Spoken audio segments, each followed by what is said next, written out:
From the headquarters of Telesur English in Quito, Ecuador, I'm Carla Gonzalez, and this is From the South.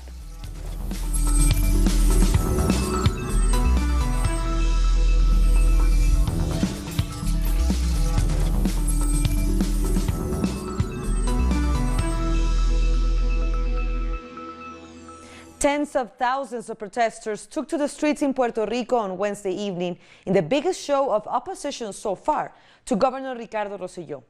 They marched along the waterfront past the Capitolio in San Juan to demand the governor's immediate resignation. The protests were initiated a week ago by various trade unions and progressive parties after revelations of a private social media chat managed by Rosello and members of his administration that included many insulting, sexist, and homophobic comments. A number of prominent actors and musicians have joined the protests. If the leaders are so bad, we cannot fall to their game. Puerto Rico, let's keep moving forward, united, strongly, and decisively.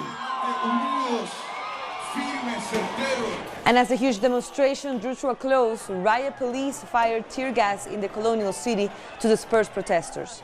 Many were left gasping for breath as the police made a number of arrests. Although triggered by the revelations of Rosello's chat, the protests expressed months of pent-up anger over the economic crisis, mass layoffs, and the administration's failure to deal with the aftermath of Hurricane Maria in 2017, which caused over 4,000 deaths. Rosello's chats include jokes about corpses piling up in the under-resourced morgues. Puerto Ricans and their supporters also demonstrated in New York to demand the resignation of Governor Rosello. They rallied in Manhattan's Union Square, chanting, "Long live a free Puerto Rico." They also blamed the Donald Trump administration for making Puerto Rico's debt crisis even worse. Social movements in Haiti expressed their solidarity with the demonstrators in Puerto Rico. They say it's part of a wider struggle in the Caribbean region. From the social movements in Haiti, from PAPTA and Jubilee South, we want to express our firm and enthusiastic support for the struggle of the people of Puerto Rico, who have been in the streets for a week, to denounce the current governor, who is involved in corruption and expressions against the people. We want to support this process because in Haiti we are also now in a similar struggle. For a year now, the Haitian people have been rising up to denounce corruption and the kind of leadership we have, which is neoliberal and linked to North American imperialism and the IMF. We condemn what we see as an intensification of attempts to recolonize the peoples of the Caribbean. We see this in Haiti and in the attacks on Cuba and on the Bolivarian people in Venezuela. We, the peoples of the Caribbean, do not want to accept this new kind of colonialism. We condemn the governor of Puerto Rico, but also the use of Puerto Rico's debt to strengthen control over the lives of the Puerto Rican people. Here in the Caribbean, we want peoples who are free and sovereign, who have the right to self-determination. We will not accept the pillaging of our resources to favor a few families and the transnational corporations. Long live a free Puerto Rico and the struggle of the Puerto Rican people, who are now facing brutal repression by the police, who try to suffocate their struggle with tear gas. The Caribbean people are rebels, and we have to continue this struggle to win the fight against imperialism.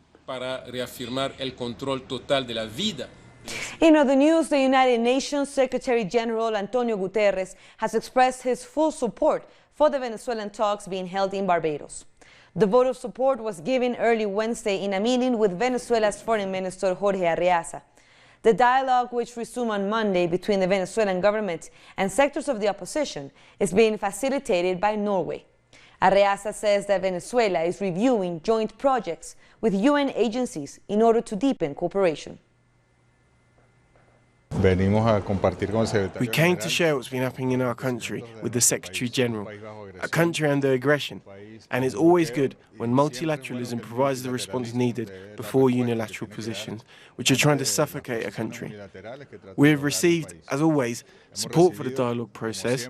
We express our gratitude, as does the Secretary General, to Norway, its government, for the facilitation that allows us to advance between the sides in Venezuela, and we express the need for the rest of the international community, the countries, blocs of countries, to support or at least respect this dialogue process. Hopefully, this process lasts a long time and there arrives a political agreement coexistence in Venezuela soon. It's necessary. There could be a truce on sides so that we can advance in this dialogue process. We also received other elements geopolitically and around the world. This weekend, we had the ministerial meeting of the movement of non-aligned countries, and when we look into the future to see how to guarantee peace and security through multilateralism, it's always good to discuss this with the Secretary General. Also related to Venezuela, during the last 20 years of the Bolivarian Revolution, social spending has increased by 33% in plans for education, health, housing and social security, protecting all Venezuelans' human rights. But the government rejects that these figures were not part of the report by the UN High Commissioner for Human Rights, Michelle Bachelet. This kitchen feeds hundreds of people for free every day. It operates in this building called the Great Mission Base, where they host recreational, cultural and sporting activities. Political entities like communal councils and other territorial organizations also meet here. We care for people on the streets, people with disabilities, seniors, children with weight issues, as well as workers here. We have an important role in helping fit people with low income who need good nutrition. We work at, we have an hour at the gym and conduct other activities. Nothing is charged. Enjoying the facilities is part of our collaborative offer. Missions like this are part of the social care programs created during the government of Hugo Chavez, which have managed to increase access to food, culture, literacy and health, among other social indicators. The government reports that these figures were not considered by Michelle Bachelet in her recent report. The revolutionary government places a lot of emphasis on social issues, on integration, on integrated care, and on the human being, on Venezuelans. Bachelet's statement is totally irrational, because if she had come here, she would have seen all the things that the government does. The revolution for the people. We take care without discrimination whatsoever to all the people who come here. We don't ask if they think differently, if they're good or bad. We take care of everyone. Between 1999 and 2018, Venezuela increased the national budget in areas like health, social security, education, housing, science and culture by up to 38 times. For the government, these figures represent human rights protection in a universal and inalienable way. We've seen how a big part of the Venezuelan society was made invisible by trying to weaponize human rights. A big opportunity to dignify the United Nations system was lost because of an attempt to denounce Venezuela. No country in the world has the right to attack another. No country has the right to declare war on another country. Despite the economic crisis and the unilateral sanctions imposed on Venezuela, 4 mission bases with an investment of $40 million are set to open soon. The government is investing 75% of income in social programs of this kind. Delegates for the meeting of the non-aligned movement scheduled to take place this weekend have started arriving in Caracas. Our correspondent there, Luis Tavera, has more. United Nations delegations have started arriving in Venezuela to take part in the preparation of the ministerial meeting for the Coordinators Bureau of the non-aligned movement. At least 120 delegations are expected to take part in this meeting to discuss the topics that are on the agenda. Venezuela currently holds the President's pro tempore of the non-aligned movement, the most important organization after the United Nations. The organization has provided a platform for many countries to speak out against attempts to interfere in the affairs of sovereign nations, something that has become increasingly common under the U.S. administration of Donald Trump. This ministerial meeting will be held from the 19th until the 21st of July. They will also prepare a report for the handover of the President's pro tempore from Venezuela to another country. The handover is scheduled to take place in October in the Republic of Azerbaijan. During its leadership of NAM, Venezuela has upheld the values of the organization to defend the sovereignty of the non-aligned countries and self-determination of their people, and the defense of constitutionality. President Nicolas Maduro has remained committed to the objectives of the organization that guarantee the independence and respect of all people. Luis Tavera from Venezuela. And Guyana is being advised by diplomats to adhere to the ruling issued by the Caribbean Court of Justice to replace the chairman of the Election Commission and call elections by September 18th. The diplomats include the U.S. ambassador to Guyana, the U.K. High Commissioner to Guyana, and the European Union ambassador. In a letter, they described the CCJ's ruling as definitive.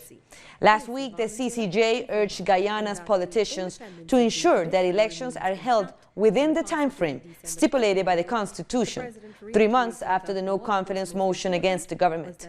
Although it was passed in December 2018, it was appealed and eventually upheld by the CCJ on July 12. This possibility lies with Coming up, the DRC and its neighbors try to contain the spread of Ebola in Africa. Stay with us.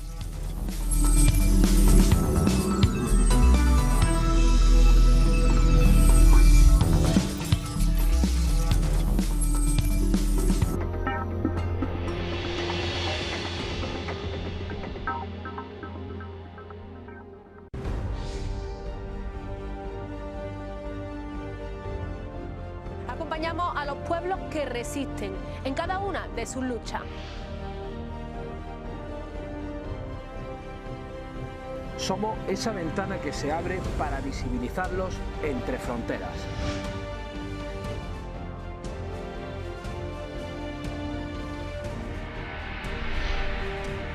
Thursdays, only on Telesur.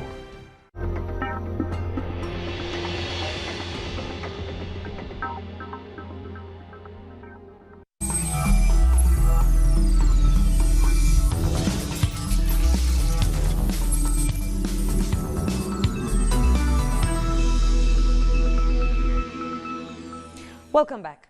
As the probe into government corruption continues in South Africa, former President Jacob Zuma will not be appearing before the Commission of Inquiry for a 4th day. Zuma's attorneys complained that the line of questioning was unfair, prompting the Commission's chair to postpone his testimony. Jacob Zuma spent the 3rd day of his appearance before a Commission of Inquiry probing government corruption, denying allegations against him. The focus was on whether he interfered in the appointment of senior government officials, allegedly to position those close to him in a better position to do business with government. We don't work like that. As I say, there is a process that determines who becomes either the winning candidate. What the ministers at times do, they will come to the president just to brief the president, not to discuss whether we should do this or not. And I'm not even fond of making such determined statements, really. I would not have said this. Proceedings were brought to a grinding halt by former President's counsel. It's been the legal team's view that it feels like Zuma is appearing before a court of law and not a commission of inquiry. This is really poor. He's told you that he couldn't have said it. We've spent 35 minutes on a question my client has answered, and you are asking him. You're not asking him whether he wanted a deviation. He's being asked about how does the process unfold. You have a document that tells you that. And this was a sentiment shared by the former president. I'm being really cross-examined, very thoroughly, on the details. And I don't know what will be the outcome of that.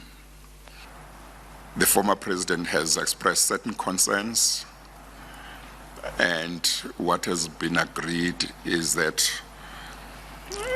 there should be an opportunity for both the Commission's legal team and the former president's legal team to look at the concerns and see whether a way can be found.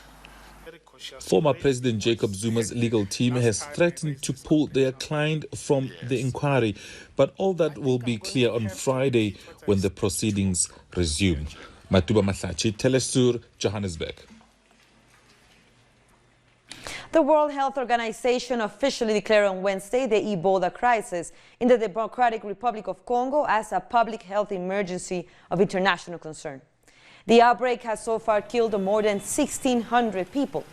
This week, the first case was detected in the city of Goma, which is home to more than 1 million people. Declaring a public health emergency of international concern is one of the most important acts the WHO can take, as it hopes this leads to more international support to tackle the disease. As a result of this concern for potential further spread, the committee recommended that I declare the outbreak a public health emergency of international concern, FIC, and I have accepted that advice. Our risk assessment remains that the risk of spread in DRC and the region remains very high, and the risk of spread outside the region remains low. For more details about the Ebola outbreak in the DRC, our correspondent Oscar Epelde from Kinshasa has a report. Hola, buenas noches. La Organización Mundial de la Salud ha tomado finalmente. The World Health Organization has finally taken a decision to declare the Ebola outbreak that has for more than a year ravaged the Kivu and Ituri provinces in the Democratic Republic of Congo, an international public health emergency. WHO said the declaration is not intended to restrict commerce in the region. Restricting commerce would hinder the fight against the disease, as it would force people to cross borders using illegal means, hence accelerating the spread of the disease. We are still waiting for details about the measures that will be adopted and also the impact they will have on the course of the epidemic. We are still in incubation stage in Goma after the case of the priest was confirmed last Sunday. We still don't know the exact number of people that had contact with him. Those that have been identified have been placed under observation. Soon we will know if there are any new cases of the disease in Goma, one of the main international and national transit points in the DRC. Neighboring Rwanda is already implementing its prevention plan. Authorities have announced that 2,300 citizens have already been vaccinated, and the congestion at border posts in Goma has continued. We will see if the declaration brings any changes in the management of the disease. There are issues that will be reviewed on Thursday. At the moment, there's a lot of criticism circulating against the experts behind the fight against the disease. A local biology professor has said it is necessary to make changes to the current strategy. Also correspondent Oscar Epelde. And as the DRC grapples with the deadly Ebola outbreak, its neighbors are sparing no efforts in ensuring that the epidemic does not spread to their countries. Health authorities in South Sudan, along with the United Nations, have embarked on a vaccination and awareness campaign in regions located on the border with the DRC, as there are fears that the outbreak could spread. 2 weeks ago, an Ebola case was recorded in a Congolese town located less than 100 kilometers from the border between the two countries. In South Sudan, particularly is very important in the sense that we have a communal way of living that encourages the spread of disease through interaction between members of the family. For example, during the burials, in some communities, the disease may be kept for days, and people dancing around the body and touching and kissing that the corpse. And I think in the case of Ebola, that will be a dangerous thing to do. So the involvement of the community, educating them, and take the ownership of the measures that are required to prevent the spread of the disease is quite important. The Dominican Republic continues to record new cases of dengue fever, despite measures taken by authorities to contain the disease. According to officials, the number of new cases has increased by more than 100% in the last 6 months. However, the country's health minister said the government is still hopeful that they will soon bring the disease under control. He added that the current measures will be strengthened. At the beginning of the year, we were getting 2, 3 or 5, but we were currently receiving 8 and 10. We have an average intake of more than 20 children per day. As we saw from yesterday, we are going to reinforce measures to get rid of containers, indoor fumigation, outdoor fumigation, done at night or at dawn. We are strengthening the training processes in public hospitals. After this break, thousands demand that the government of Argentina declare a food emergency. Don't go away.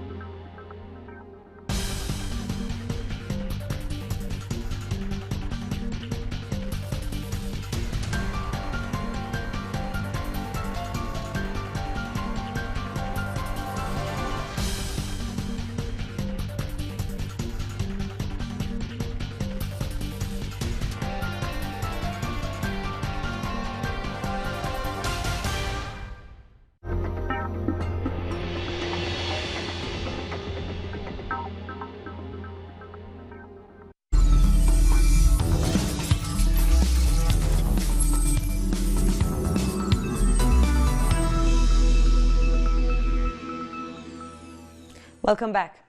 Iran has seized a foreign tanker suspected of smuggling fuel in the Persian Gulf. The country's state media made the announcement on Thursday. 12 crew members have also been detained. Iran's Revolutionary Guards say the ship had been smuggling 1 million liters of fuel.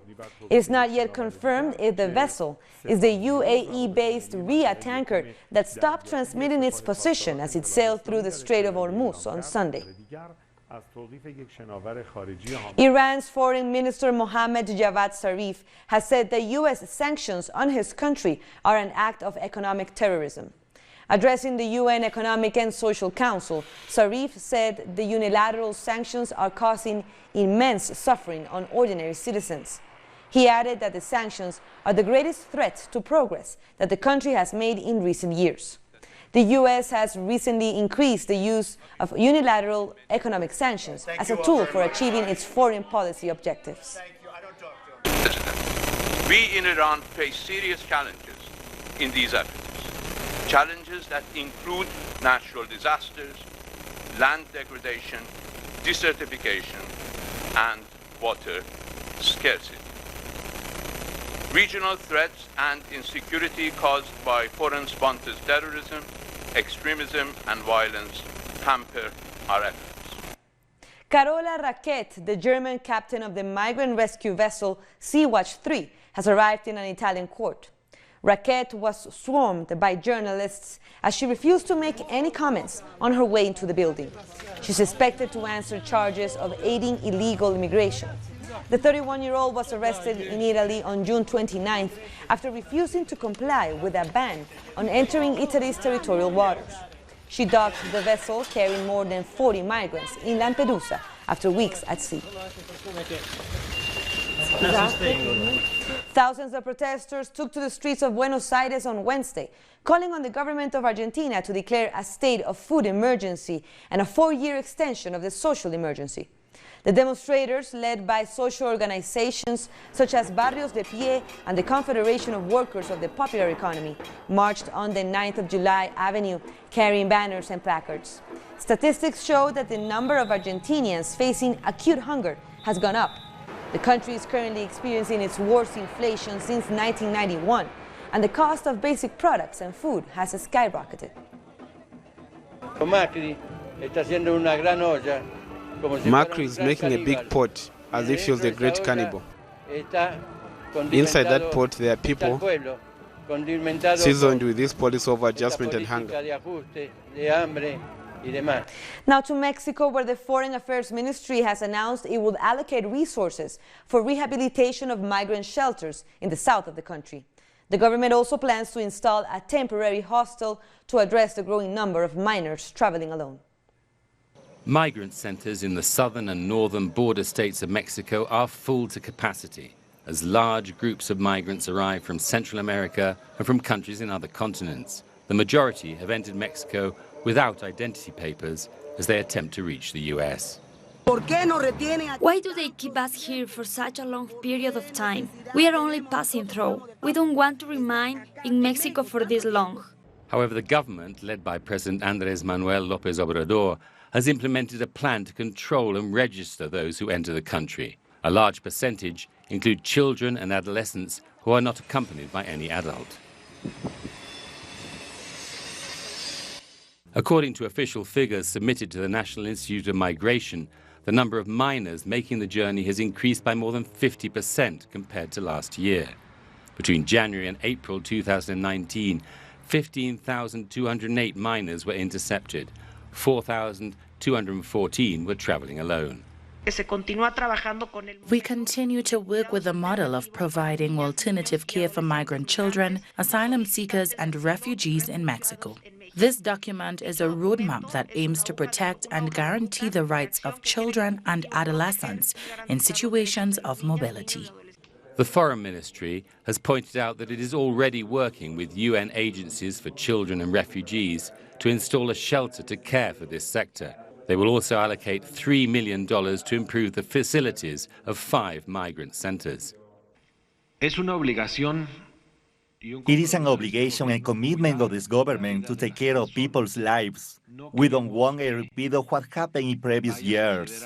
The deployment of the National Guard to treat with tasks relative to this migratory challenge is fundamental to providing greater security throughout the territory to migrants, who, as we know, are the main victims of organized crime and trafficking organizations.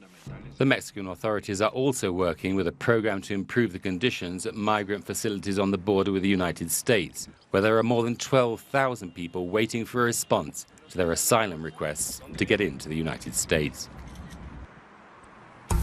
And with that, we end our news brief, but you can find all of our stories by checking our website, telesurenglish.net.